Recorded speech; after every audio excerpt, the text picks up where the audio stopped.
know how he thinks exactly because he won't tell me, but he thinks a lot, and what he can tell us is much less than what he processes, I think, and everybody seems to know that. That need repairing? Yes, hi, I'm Shelley, and I am William Beversdorf's mom. Yes, there was lots of non-pregnancies, and then positive pregnancy test was very exciting. There was some bleeding, and then he was born at 22 weeks and 1 day. So I was fairly certain he wasn't going to live because that's what everybody had told me. So every day was an up and down.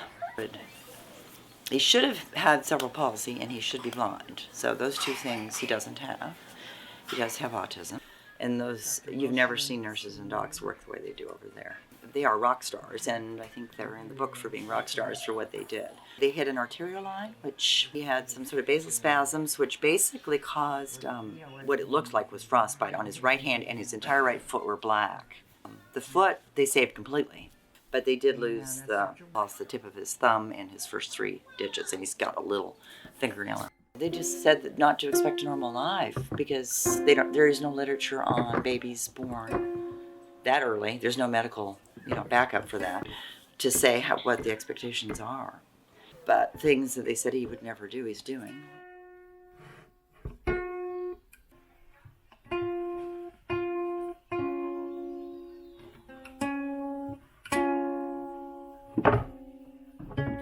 He's got some language, which he'll use with some people and not with others.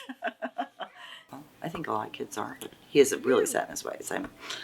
Consistency. He wants to go to school at the same place and have the same teachers and the same friends and eat the same thing for lunch.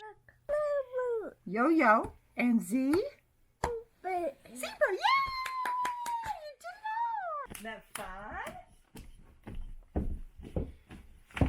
I think it's the sensory stuff he really, really loves. Is fascinated with, the on-off concept of lights and playing with curtains, and you tell him to go do something, yep, go and do it. Not like a normal, fully cooked 7-year-old would do, but he beats to his own drummer, I guess that's what I would say.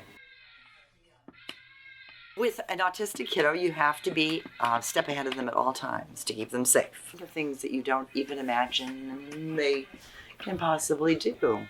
So I have figured out how to do light switches and curtains and doors and all of the things that kiddos can do. So I have put deadbolts on all the main doors going out. So if you put them on backwards, then you wind up with a perfect lock situation because you can flip the lock from the outside and then you just hang the key someplace out of the way.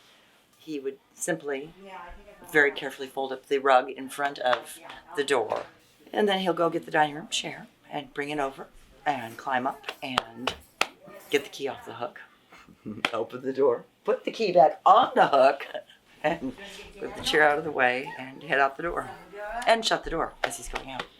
Yes, he's unbelievably clever, and he never ever gets hurt. He can climb up on anything or take anything apart.